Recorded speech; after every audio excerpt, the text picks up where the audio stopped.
이 책의 이제 후반부에 뭐 실험이 많이 필요하다라는 식이고 이제 가설과 실험에 의한 증명에 대해서 이제 얘기를 했어요, 데카르트가.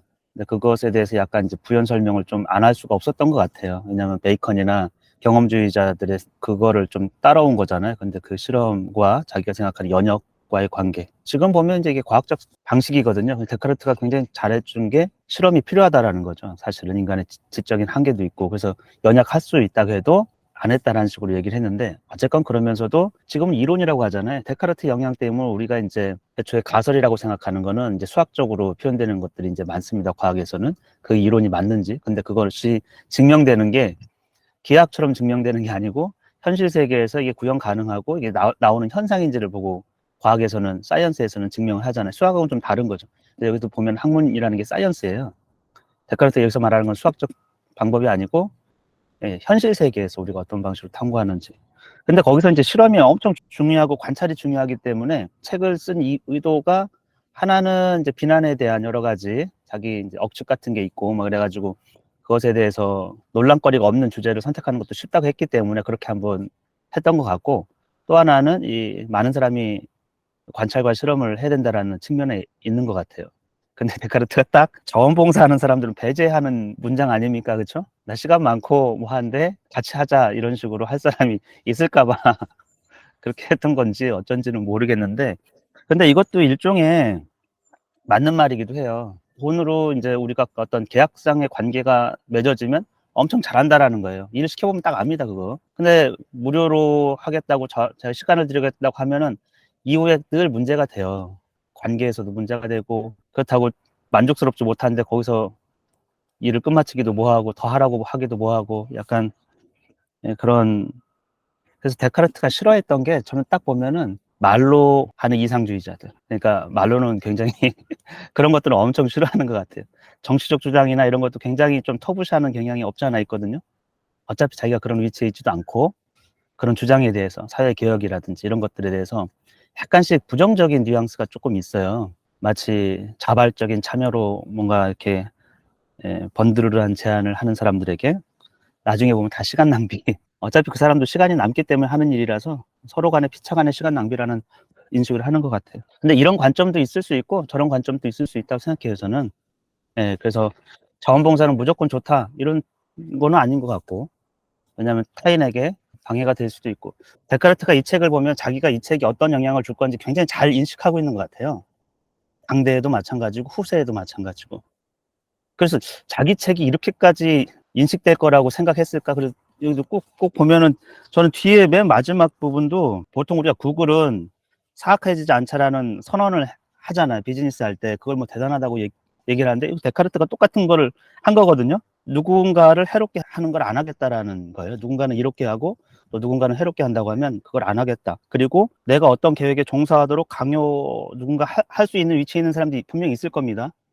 그렇잖아요? 뭐 신분제 사회고 그랬으니까. 그래서 그걸 안 하겠다고 얘기를 한 거거든요.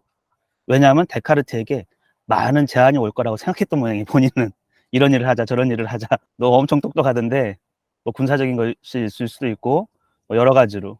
저는 약간 그런 생각이 좀 들어요. 비즈니스를 한다거나 뭐. 그래서 이런 문장을 이렇게 보면은, 그래서 내가 이제 그런 선언을 하겠다고 하고, 그리고 세상에서 나를 주요 인물로 만들진 않겠지만, 이런 문장을 쓴 것도 내가 이 책을 내면 주요 인물이 될 거라고 가정하기 때문에 이런 문장 쓰지 않겠습니까? 왜냐면 안 그러면 안 쓰겠지. 다 그런 것들이 자기가 인식을 계속 하고 있기 때문에 쓰는 말들이거든요. 그리고 가장 명예로운 일자리를 제공하는 자, 나에게 제공하는 자. 그것도 누군가 그런 일자리를 제공할 거라고 가상한 거 아니겠어요? 그렇지 않으면 이런 문장 안 써요. 뭐 대학 교수 자리든 아니면 무슨 자리든. 근데 그런 자들보다도 여가를 방해 없이 즐기게 해주는 자들에게 큰 고마움을 느낄 거라고 이렇게 얘기를 한 거 보면, 그런 자리 주고 이거저거 일 시키면 이제 안 하겠다라는 뜻처럼 보입니다. 예를 들면 당신 뭐 대학 총장에 그러면 이제 연구 못 하잖아요. 뉴턴이 딱 그런 거예요. 뉴턴에게 이제 장관직 보면은 이제 조폐공사 하여튼 그런 거 경제부처에 연구를 하나도 못 했어요. 그 뒤로는. 이제 마음이 한번 떠나고 그러면은 현실 세계에 들어오고 그러면 이제 권력이 있고 그러면, 그래서 뉴턴의 뭐 거의 대부분은 젊은 시절에 했던 거고, 그 뒤로는 데카르트처럼 이렇게 40대 50대에도 계속 연구를 하지는 못했거든요. 하여튼 자기가 이런 구차한 얘기를 다 썼지만 그게 그대로 정말로 그렇게 받아들여진, 예, 자기의 모든 학설과 자기 자신이, 예, 굉장히 좀 특이한 것 같아요. 자원봉사에 대해서도 사람들이 다 좋게 얘기하니까 데카르트가 그렇지 않은 측면에 대해서 자기가 경험한 걸 좀 써준 것 같다는 생각이 좀 듭니다. 노상 그렇게 그렇게 하지는 않았을 거예요. 그렇죠? 그리고 여기서도 데카르트가 그렇게 얘기한 게, 많은 사람들이 나도 한번, 그러니까 제자 삼아 달라고 할 거도 분명히 있고, 제 생각에는 실험 같이 하자고도 분명히 할 거고, 자기 커리어를 위해서 데카르트를 이용하려는 사람도 분명히 굉장히 많았을 거예요. 왜냐면은 자유인이잖아요. 이제 귀족 들으면 돈 갖다, 왕족이나 귀족이면. 왜냐면 여기도 보면 왕족, 엘리자베스 공주도 접근을 했고, 크리스티나 공주도 군주였죠.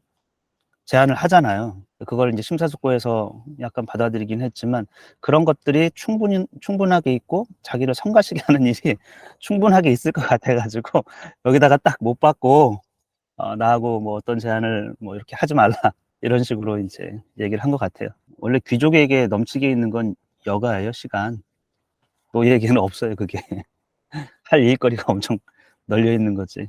데카르트를 보면, 어, 시간을, 내 인생을 어떻게 쓰겠다, 그런 것에 대한 관념을 좀 갖게 되는 것 같아요. 그렇죠? 명예 이런 거는 거의 지금 데카르트 입장에서는 크게 중요하지 않은 거예요. 그러니까 세상의 성공 이런 건 크게 중요하지 않은 거죠. 나에게 여가가 주어지고 내가 하고 싶은 일, 필생이 하고자 하는 일이 있으면 그 여가 시간에 시간 뺏기지 않고 그거를 계속 하고 싶은 거잖아요. 그러면 이제 나중에 이제 후회하지 않는 삶.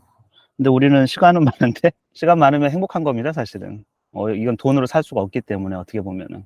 내가 뭐 이것들, 자기가 지금 발견한 것들이죠. 뭐 많은 사실들, 어떤 진리들, 이거 받아들인 거는 다른 이들이 그것을 말했기 때문도, 말한 적이 없기 때문도 아니며, 오직 이성이 그것을 나에게 설득했기 때문이다. 대체로 사람들은 자기를 논박할 때 이 기존의 이론 가지고 할 거라는 거예요. 예를 들면 아리스토텔레스 저작에 의하면 이렇던데, 뭐 이런 것들 있잖아요. 거기에 설득돼 가지고 다른 사람의 의견에 뭐 그런 거 아니라는 거고, 또 말한 적이 없기, 최초에 대한 발견, 이거 굉장히 명예로 생각하잖아요. 내가 최초다. 데카르트는 그런 것도 별로 그렇게 중요하지 않게 생각했던 거죠. 오직 나의 이성이 나를 설득했기 때문에. 근데 많은 사람들이 저에게도 얘기할 때도 그렇고, 이거 내가 얘기하는 게 아니고 어떤 박사님이 TV에 나와서 한 얘기야. 그러니까 이거 해봐. 이런 식으로 얘기를 많이 하거든요.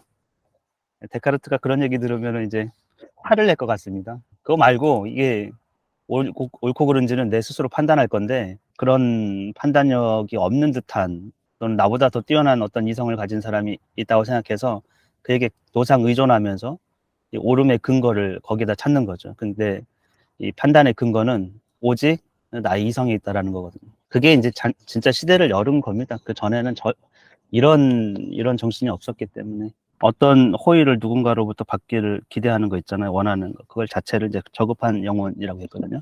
타인에 대한 의존성을 하여튼 갖는 순간 거의 종의 위치에 가요. 자기 주체성을 잃어버리게 돼 있습니다, 이게.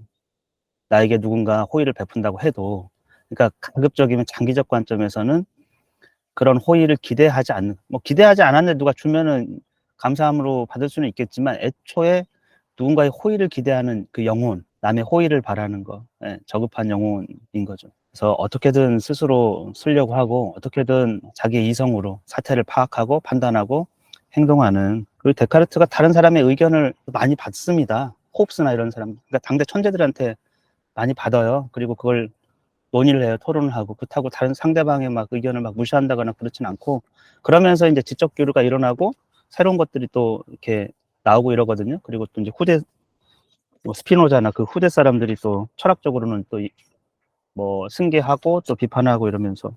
근데 저는 이렇게 데카르트 연보를 보면서 비판을 많이 하는 사람들이 있습니다. 여기 보면 보에티우스처럼 어떤 대학 학장, 직위도 있고 그런 사람이 계속 이제 데카르트를 출판 금지시키고 정치적 압박을 넣고 하여튼 강의 금지시키고 뭐 이런 사람들이 몇 명씩 이름이 나오잖아요.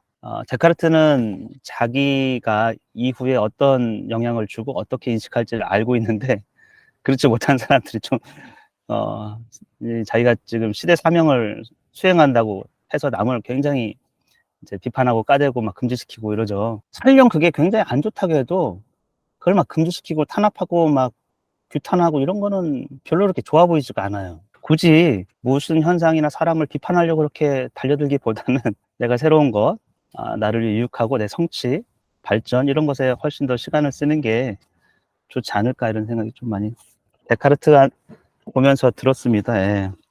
일단 여기까지 하고 6부 우리 다 했으니까 박수 한번. 야.